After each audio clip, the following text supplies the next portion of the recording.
श्रीपादराजं शरणं प्रपद्ये। आता आपण काल श्रीपाद श्रीवल्लभ चरित्राच्या पहिल्या अध्यायाला सुरुवात केली होती। लक्षात घ्या, श्रीपाद श्रीवल्लभ चरित्र हे बहुतेक वेळा ज्यांनी लिहिलं ते शंकर भट आणि त्यांना ज्या ज्या व्यक्ती त्यांच्या प्रवासात भेटल्या त्यांच्या संवादामधून फुलत गेलेले त्यांच्या संवादा स्वरूपात आलेले।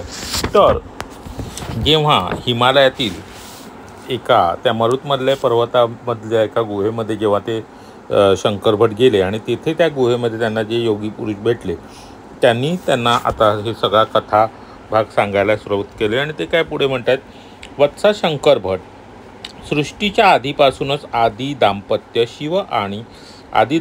शिव आणि पार्वती अवतरित होते। पत्नी जेव्हा गर्भवती असते तेव्हा तिच्या काही इच्छा असतात आणि त्या पूर्ण करणे पतीचे कर्तव्य असते। संसारामध्ये ते गृहीतच आहे। त्याचप्रमाणे शर्वाणी जेव्हा गर्भवती होती तेव्हा प्रभूंनी तिला इच्छा प्रकट करण्यास सांगितले। शर्वाणी म्हणाली, प्रभू, मी स्त्री शरीरामध्ये सर्व सुखांचा अनुभव घेतलेला आहे, पण पुरुषाच्या शरीराचे अनुभव कसे असतात ते मी जाणत नाही। तेव्हा मला या अनुभवांची प्राप्ती होण्यासाठी अनुग्रहित करावे।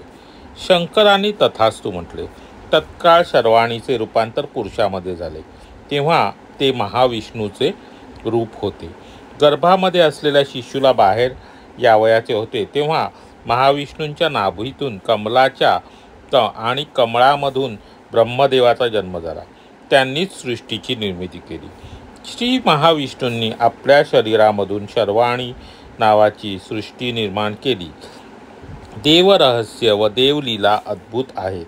अशा तऱ्हेने महाविष्णू आणि पार्वती देवी भाऊ बहीणच आहेत। एका श्रावण पौर्णिमेच्या दिवशी पार्वती देवींनी महाविष्णूला राखी बांधली आणि म्हणाल्या, दादा, पशुपतीनाथ भोळे सांब आहेत। साध्य असाध्य असा याचा उच्चार, उचित आणि अनुचित पडताळून न पाहता ते वरदान देतात। असुरांना मारण्यासाठी आपल्या मायेतून अवतार घेऊन आपण माझ्या सौभाग्याचे रक्षण करीत आहात। म्हणूनच या रक्षाबंधनाचा दिवस बहीण भावाच्या पवित्र प्रेमाचा पर्वदिन मानला जाईल। श्री महाविष्णूंनी त्याला आपली सहमती दिली। हे वचन निभावण्यासाठी पशुपतीनाथ जेव्हा भस्मासुराला दिलेल्या वरामध्ये फसले तेव्हा महाविष्णूंनी मोहिनी अवतार घेतला। श्री महाविष्णूंची माया गूढ आहे, ती कशी असेल याच्या कल्पनाही करू शकत नाही। मोहिनी आणि पशुपतीनाथ यांची संतती धर्मशास्त्र आहे। कलियुगामध्ये अय्यप्पाच्या रूपाने तिचा अवतार झाला। धर्मशास्त्राचा जन्म होताच मोहिनी अंतर्धान पावली व हे दैवी रहस्यच आहे। धर्मशास्त्र दुसरे कोणी नसून स्वतः महाविष्णूच आहेत। श्री महाविष्णूंच्या रूपामध्येच ब्रह्म आणि रुद्र एकरूप झाले आहेत। धर्मशास्त्रांना त्रैमूर्ती दत्तात्रय मानले जाते। जेव्हा परमेश्वरीने पांड्य राजाची मुलगी मीनाक्षीच्या रूपात आणि परमेश्वराने सुंदरेश्वराच्या रूपात जन्म घेतला तेव्हा महाविष्णूंनी त्यांचा विवाह संपन्न करून दिला। पण परमेश्वरीने कन्यका परमेश्वरीच्या रूपात जन्म घेतला तेव्हा मात्र हा विवाह झाला नाही। श्रीपादांचा अवतार हा देशकालातीत आहे। ज्या रूपामध्ये त्यांनी कलियुगामध्ये पिटिकापूर येथे जन्म घेतला त्याच रूपामध्ये ते दिव्यलोक सृष्टीमध्ये विराजमान आहेत। इसवी सन 1320 ते 1350 अर्थात त्यांच्या जन्मापासून कुरवपूर येथे अदृश्य होईपर्यंतच्या त्यांच्या लीला सप्तऋषीसुद्धा जेथे जाणू शकले नाही तेथे आम्हा पामरांची काय कथा। तेव्हा मी विचारले, मी म्हणजे कोणी, शंकर भटांनी, महाराज इसवी सन 1336 आहे, म्हणजे श्रीपाद श्रीवल्लभ स्वामी 14 वर्षेच या पृथ्वी तलावर असतील का? एवढ्या थोड्या कालावधीत ते अवताराची समाप्ती करणार आहेत। तेव्हा सद्गुरूंनी उत्तर दिले, बाळा, जिथे श्रीपाद स्वामींनी जन्म घेतला आहे तिथे अवतार समाप्तीचा प्रश्न येणारच ना। जन्ममृत्यू रहित असलेल्या त्यांच्या लीला देशकालाबाधित आहेत। बघा, आता त्या ऋषीमुनींनी त्यांना गुहेत सापडले, त्यांनी पृथ्वीच्या काही अशी अद्भुत रहस्य सांगितलेली आहेत पृथ्वीच्या जन्माचे रहस्य सुद्धा सांगितलेले आहे. आता कन्यका पुराणाविषयी माहिती दे. आर्यवर्तामध्ये अग्रसेन नावाचे महाराज होते. त्यांचा जन्म वैश्य कुळात झालेला असून ते श्रीकृष्ण परमात्म्याच्या समकालीन होते. त्यांचे काही वंशज दक्षिणेकडे जाऊन स्थायिक झाले. तेथेच त्यांनी आपल्या व्यवसायाचा जम बसविला. काही वंशज आंध्र प्रदेशातील बृहतशिला नगरीत राजपरिवारासोबत राहत होते. अग्रसेन राजाचे वंशज कुसुमश्रेष्ठी बृहतशिला नगरीला आपली राजधानी करून न्याय व धर्मसम्मत असे राज्य करीत होते. कुसुमश्रेष्ठी दाम्पत्य धार्मिक सत्शील होते. त्यांनी यज्ञ याग केले. राजगुरू श्री भास्कर हे राजाचे गुरु आणि कुसुमश्रेष्ठींचे परम हितचिंतक होते. जगन्माता पार्वती देवी कन्यका परमेश्वरीच्या रूपाने आणि श्रीपाद शिवल्लभाने अंशरूपाने विरूपाक्ष या नावाने पुत्ररूपाने त्यांच्या कुळात जन्म घेतला. रावणाने आत्मलिंग प्राप्तीसाठी घोर तपश्चर्या केली व शंकर प्रसन्न झाले. पण रावणाने असा वर मागितला की जो कोणी मागावयास नको होता. जगन्माता भद्रकाली रूपाने रावणासोबत जात होत्या. गणेशजींनी मायेमुळे रावण आत्मलिंग लंकेत नेऊ शकला नाही. लिंग गोकर्ण क्षेत्री भूस्थापित झाले. बाळा, गोकर्ण हे अतिशय महान क्षेत्र आहे. वैश्य धर्म, गोकर्ण आणि गोकर्ण क्षेत्र या तिघांमध्ये दैवतासंबंधीचे रहस्य घडलेले आहे. रावणाचा वध झाला, पण कलियुगामध्ये त्याचा एक अंश मदोमंत नावाच्या रूपाने जन्मला. कलियुगामध्ये जगदंबा भद्रकाली रूपाने एका विलक्षण रीतीने अवतरित झाली. तिच्याबरोबर राजपरिवारातली काही अन्य लोकांनी सुद्धा आर्यवर्तांच्या संप्रदायानुसार अग्नीमध्ये उड्या घेऊन आपल्या स्वाभिमानाचे प्रदर्शन केले. कन्यका परमेश्वरी आपला पती नगरेश्वराकडे गेली. जगदंबेच्या जन्मापूर्वी कुसुमश्रेष्ठी यांनी आपल्या पत्नीसह अनेक यज्ञयाग केले. राजकुलातील फक्त एका परिवाराकडून ते दूध आणि सोने ग्रहण करीत. या वंशाचे नाव पेंडा असे होते. पिठिकापूर येथे त्यांच्या वंशजांची तुझी भेट होईल. ते एक महान पुरुष आहेत. तू कुरवपुरात जा आणि श्रीपाद शिवल्लभ स्वामींचे दर्शन घे, असा आशीर्वाद देऊन सद्गुरू आपल्या दिव्य तेजोमय शरीरासकट अंतर्धान पावले. म्हणजे ते जे सद्गुरू होते, ते जे शंकर भटांना गुहेजवळ भेटले होते, ते आता अंतर्धान पावले. आता पुढे असं म्हटलं, माझ्या मराठा प्रांतातील गोदावरी तटातील परशुराम भूमीतील परमसेवकाचे महत्कार्य. आता त्यांनी इथेही माहिती दिली. प्रिय शंकर भटा, हे लक्षात घे की सत्यज्ञान हेच अनंत ब्रह्म. सत्याची जाणीव, सत्य जागृती म्हणजेच ब्रह्म. सुज्ञपणा, चातुर्य, जागृती म्हणजेही ब्रह्मच. त्याचप्रमाणे अनंत, अमर्याद आणि असीम जागृती म्हणजे सुद्धा ब्रह्मच. सर्व जाणण्याचा, ज्ञानाच्या पलीकडे आणि प्राप्त करण्याच्या पलीकडे असलेला तो ब्रह्मपदार्थ विशेषतः म्हणजे साक्षात प्रभू दत्त श्रीपाद शिवल्लभ आहेत. आता श्रीपाद शिवल्लभ काय आहेत त्याचं वर्णन केलं ते खरंच आपल्याही बुद्धीच्या पलीकडे जाण्यासारखं आहे. ते अनेक वेळा वाचल्यावर अनुभवलं ते समजेल. त्यांच्या द्वितीय आगमनाने हा पृथ्वीग्रह खरोखरच अतिशय भाग्यवान ठरणार आहे. ते जेव्हा पृथ्वीग्रहाला पुन्हा भेट देतील तेव्हा नरसिंह सरस्वती या नावाने ओळखले जातील. ते पृथ्वी तलावरील शुद्धीकरण व जागृतीचे कार्य त्यांच्या पद्धतीप्रमाणे 300 वर्षे करतील. नंतर जेव्हा ते कर्दळी वनातून बाहेर येतील तेव्हा ते स्वामी समर्थ म्हणजे चंचल भारती या नावाने प्रसिद्ध होतील. शुद्ध प्रकाशरूप असलेले हे स्वामी समर्थांचे रूप कृष्णा आणि गोदावरी प्रदेशात असलेल्या मंगळवेढा या ठिकाणी दृश्य स्वरूपात भौतिक देह धारण करतील आणि भविष्य काळात या दऱ्याखोऱ्यांचा भाग महाराष्ट्र या नावाने ओळखला जाईल. मराठा पुण्यभूमी हे महाराष्ट्राचे सर्वस्व असेल. पिठापूरमधील मानसिकता श्रीपाद शिवल्लभांना इतकी अस्वस्थ करीत असे की बऱ्याचदा ते थोड्याशा रागाने आणि विनोदाने म्हणत, मी लवकरच मराठा पुण्यभूमीकडे जाणार आहे. मला पिठापूरमधील माणसांचा वीट आला आहे. मला फक्त बिनशर्त आणि निखळ प्रेमाची नितांत गरज आहे. हे प्रेम मला पिठापुराच्या बाहेरच मिळेल.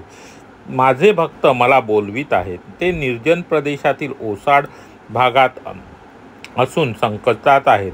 मला त्यांना भेटलेच पाहिजे व धीर दिलाच पाहिजे.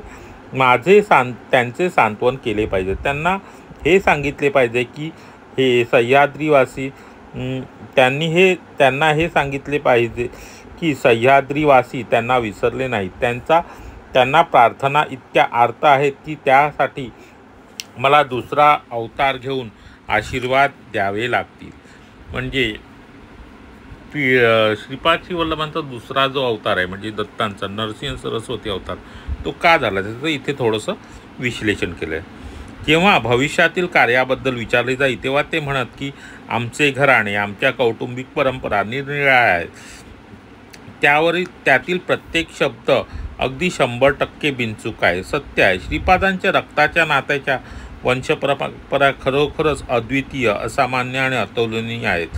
त्यांच्या मातुल घराण्याच्या व वंशाचा विचार केला असता असे लक्षात येते की हे घराणे सुमती महाराणींना स्वतःची धाकटी बहीण मानतात व श्रीपाद श्री वल्लभांना त्यांच्या बहिणीचे लहान मूल मानतात. श्रीपाद त्यांना परमेश्वर अथवा गुरु मानणे हे त्यांच्या दृष्टीने अकल्पनीय आहे.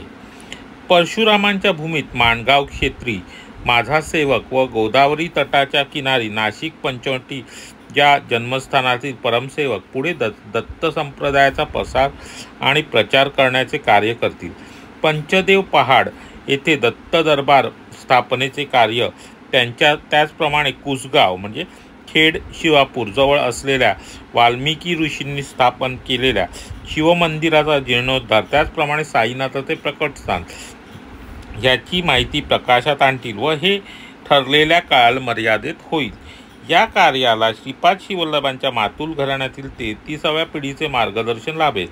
श्री वासुदेवानंद सरस्वती दिगंबरा श्रीपाद वल्लभ दिगंबरा या नामाचा जप व श्री शिवानंद सरस्वती पुढे दिगंबरा नरसिंह सरस्वती दिगंबरा या नामाचा या जपाचा प्रचार करण्यास प्रारंभ करतील व जगाच्या हा अनमोल ठेवा प्राप्त करून देतील.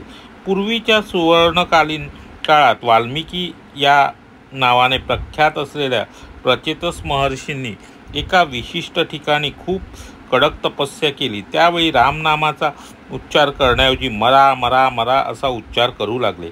मरा मरा मरा या उच्चाराने सर्व पापे उडून जातात, नष्ट होतात आणि पुण्याचा संचय वाढतो असं आणि त्याचे वर्धन होते.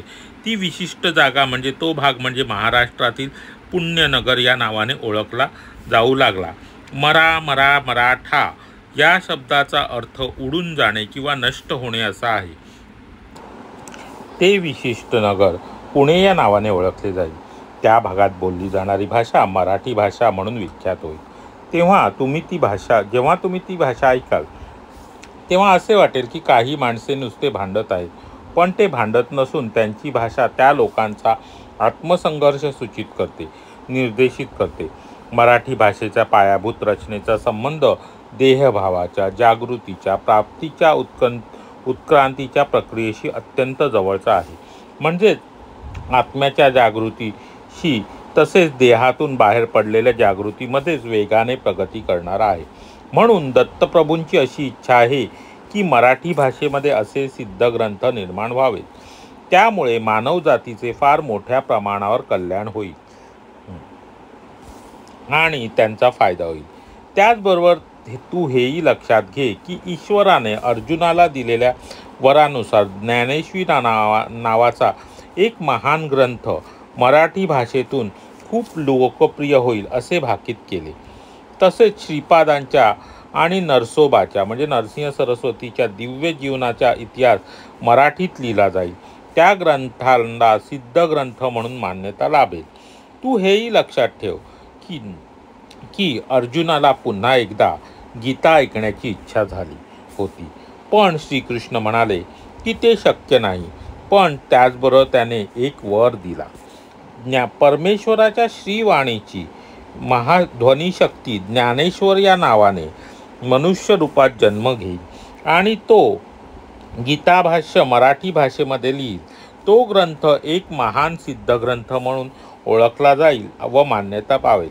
श्रीपाद म्हणजे श्री दत्तप्रभूंनी खेचरी मुद्रेतील एका निराकार योग्याच्या रूपात ज्ञानेश्वर महाराजांना दर्शन दिले होते. एक महान शक्ती. प्रिय शंकर भटा, तू हे लक्षात घे की ध्वनिशक्ती मानवाचे, प्राण्याचे व पक्ष्यांचे रूप धारण करते. त्या ऊर्जा शक्तीचे परिवर्तन भौतिक वस्तूमध्ये होते. भगवान श्रीकृष्णाच्या दिव्यवाणीच्या शक्तीचे रूपांतर ज्ञानेश्वर या नावाने ओळखल्या जाणाऱ्या व्यक्तीमध्ये झाले. नैसर्गिक भौतिक पदार्थ आणि शक्ती यांची एकमेकात आंतरिक अदलाबदल होते. तेव्हा मी म्हटले, श्रीपादांनी दर्शविलेल्या या विपुल कृपावैभवाचे मला खरंच मोठे आश्चर्य वाटत आहे. त्यावर एकमुखीनाथ उत्तरले, प्रत्येक मानवी व्यक्तीच्या कृतीचे दोन हेतू साध्य केले जातात. पहिला हा वैयक्तिक कामासाठी, तर दुसरा हा अखिल विश्वाच्या फायद्याचा असतो. जेव्हा त्या सर्वश्रेष्ठ महान शक्तीचा ह्या महान ग्रंथाचा लेखक म्हणून तुला निवडले, तुझे नशीब ठरवले, तेव्हा त्या कार्यापासून तुला आत्मानंद प्राप्त होईल. हा झाला तुझा वैयक्तिक लाभ. आणि जेव्हा सर्व लोक भविष्यकाळात हा ग्रंथ वाचतील तेव्हा त्यांना त्याच्यापासून आत्मानंद प्राप्त होईल. हा विश्वाला प्राप्त झालेला लाभ असेल. हे तथाकथित चरित्रामृत साधकावर प्रचंड लाभाचा वर्षाव करीत. त्यांच्या सर्व भौतिक आध्यात्मिक इच्छा पूर्ण करेल. तुझ्या असे लक्षात येईल की हा महान ग्रंथ म्हणजे दुसरे तिसरे काही नसून गुरुचरित्र आहे. हे चरित्रामृत तू 18 खंडामध्ये लिहिशील. त्यातील 6 खंड श्रीपाद वल्लभ अवताराशी संबंध असतील, 6 नरसिंह अवताराशी संबंध असतील, तर 6 स्वामी समर्थ अवताराशी संबंधित असतील. श्रीपाद श्री वल्लभांचा जय जयकार असो.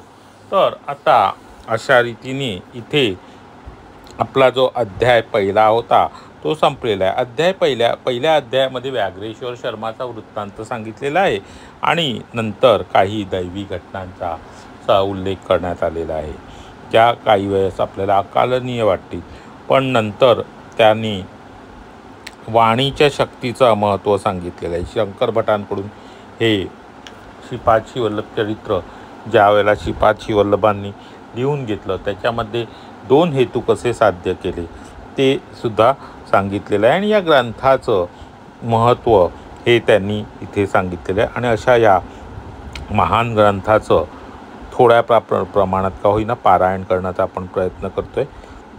श्रीपादांच्या दत्तप्रभूंच्या इच्छेनुसार सच जगात सगळे घडत असते.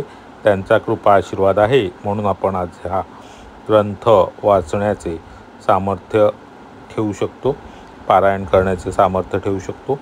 त्यांच्या इच्छेशिवाय इथे काहीच होणार नाही. अनेक लोक ग्रुपला जॉईन होतात, पण ग्रंथ कथा ऐकण्याची इच्छा होणं, भाग्य होणे फार थोड्याच जणांनाच होतं.